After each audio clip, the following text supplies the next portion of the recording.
When you have two top-tier WWE wrestlers booked in a feud with one another, it's not unreasonable for fans to expect top-tier creative when it comes to the matches, angles, and storylines that make up said feud. But the talent of the performers isn't always matched by what comes out of the writer's room, and there have been notable cases of feuds that could have been great, but ended up being anything but. I'm Sam Driver from Cultaholic Wrestling, and these are 10 terrible feuds between great WWE wrestlers. Join us! But before we start, if you were to build the perfect wrestler from the ground up, you'd want a strong frame, a good look, a solid base of technical knowledge, and someone who's easy to work with. Oh, and they also need to be safe. Very, very safe. All the gimmicks and gear in the world aren't going to protect you from unexpected situations in the ring, not even these massive spiky shoulder thingies, so safety is very much paramount. I suppose it's a bit like using the internet, really. You can log on with all the best intentions in the world, but out there lurking in the corners are all sorts of dastardly heels that want to steal your passwords, data, and accounts.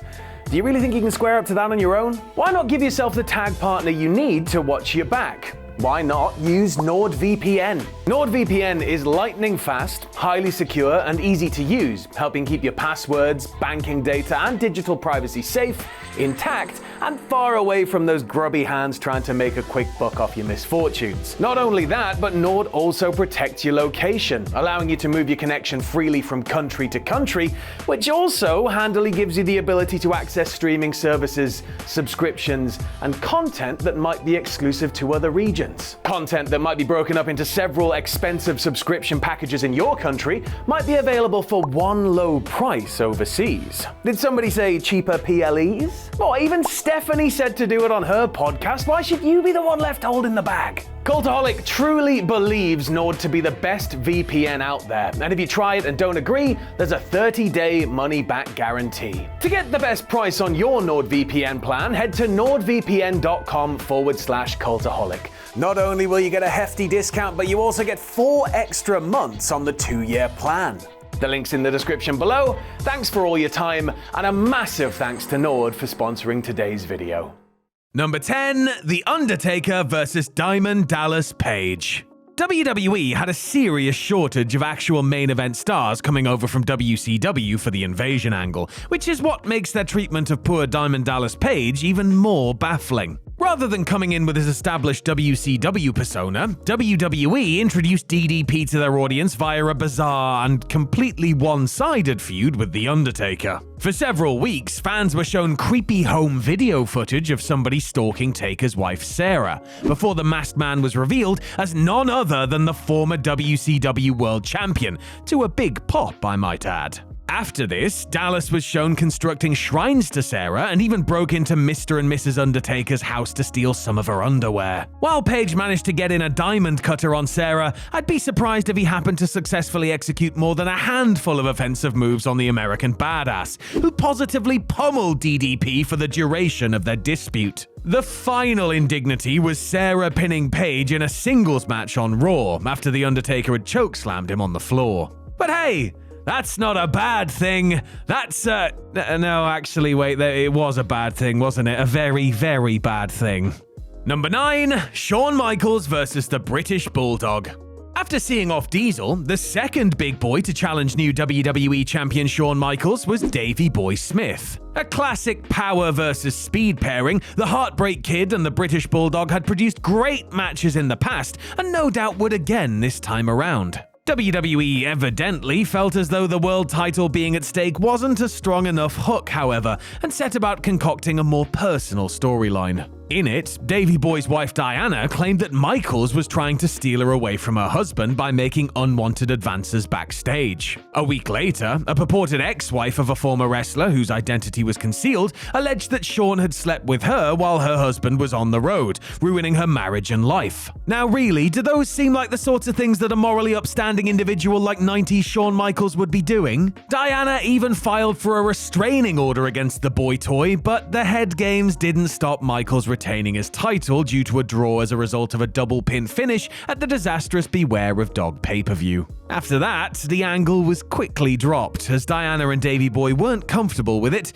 in particular the planned reveal that she'd been trying to seduce Shawn, who turned her down. Number 8. Booker T vs. Edge. Heading into WrestleMania X8, Edge was a single star on the rise since splitting up with Christian, while Booker T was one of the few success stories of the invasion and looked like he could be a top-level guy after hanging with the Rocks and Stone Colds of the world. So, a Mania meeting between the two of them really could and should have been a glimpse into the future of WWE's main event scene. And yet, neither man had anything going on at the time, so WWE booked them in a quickie feud to get them on the card. A feud that revolved around Edge securing an illustrious Japanese shampoo commercial ahead of the former 5-time WCW World Champion. Seriously, that was it. Booker wanted the endorsement, was unsuccessful, they picked Edge, and then they had a match. Not a match with a stipulation that the winner would actually get to be in the commercial or anything, just a match. Just a mid-card match. Because of shampoo. Christ. One of the most notable things about the match, which was originally going to be hair versus hair before Booker balked at cutting his dreads, was the massive sign a fan held that said they are fighting over shampoo. Number 7. Triple H versus Chris Jericho. Of course, Booker and Edge weren't the only ones who were hindered by poor creative going into the granddaddy of them all that year. The Rock and Hulk Hogan's dream match hit some speed bumps too, while Steve Austin and Scott Hall's feud had been uninspired. Even the alleged main event wasn't immune. Chris Jericho's original pitch for the run-in with Triple H was for it to be revealed that he'd been having an affair with the game's wife Stephanie McMahon while Hunter was out on the injured list for the better part of the previous year. Triple H wouldn't go for that, however, claiming his character would never be stupid enough to get cheated on. Alright, mate.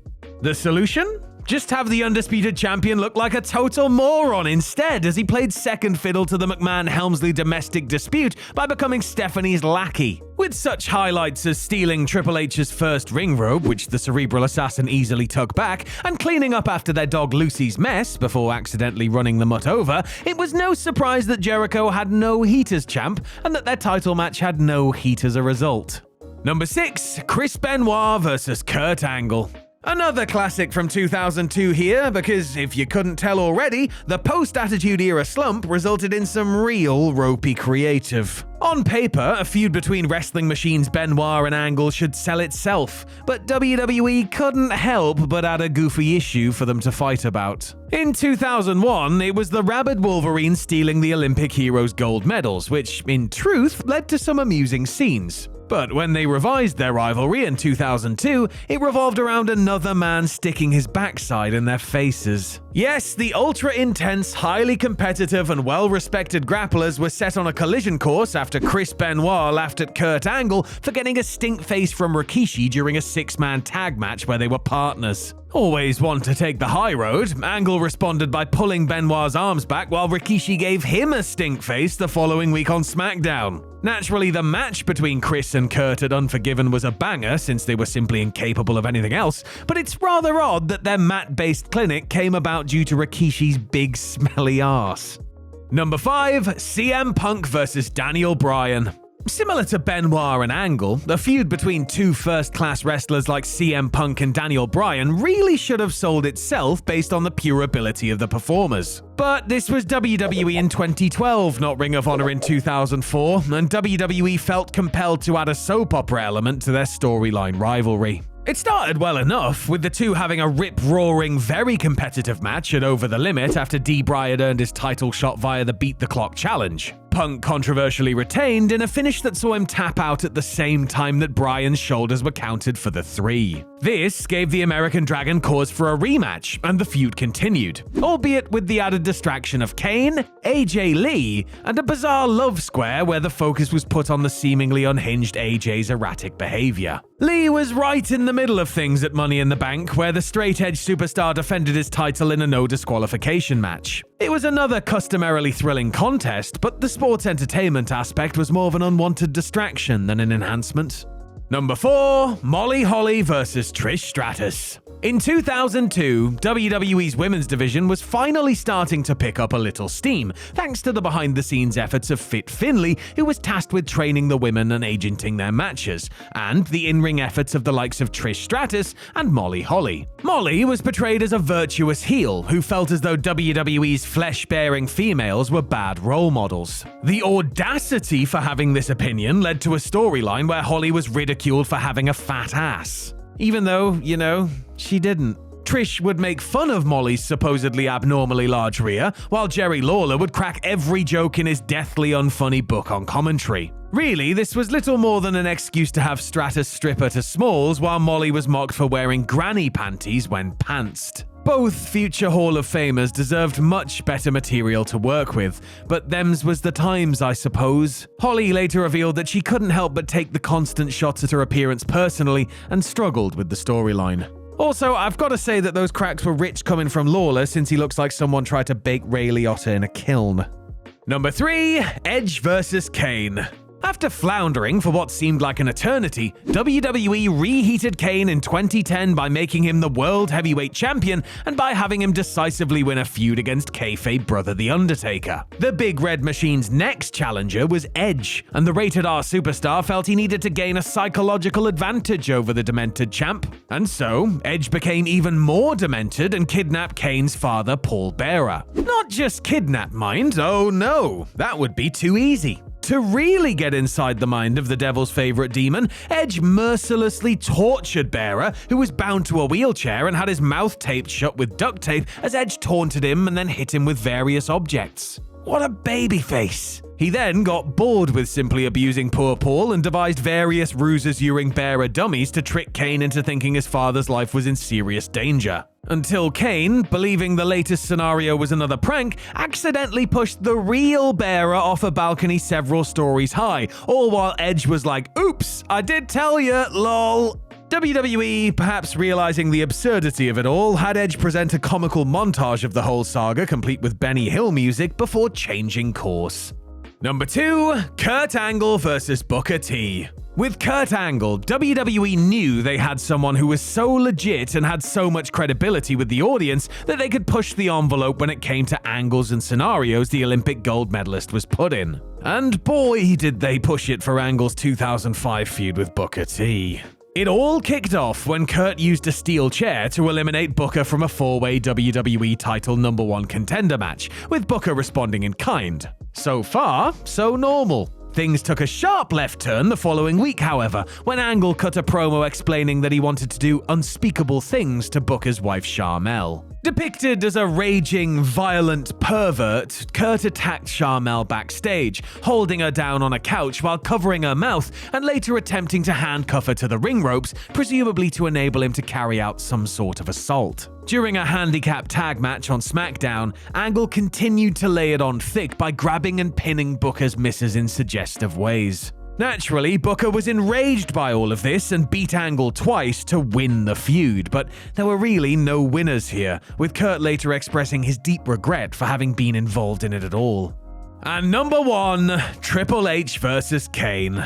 You would think that being the boss's future son-in-law would protect you from having to participate in terrible storylines, but Triple H had no such luck when he was paired with Kane in the fall of 2002. The two were booked in a World Heavyweight versus Intercontinental title unification match at No Mercy. A pretty decent concept on the face of things, WWE felt the need to spice it up by adding another element. Namely, the shocking secret from Kane's past, that he'd accidentally killed a young lady named Katie Vick in a car accident 10 years prior. Oh, but it gets so much worse. Because a week later, the game insinuated that Kane had forced himself on Katie Vick in the car after she had already lost her life. Oh, but it gets so much worse.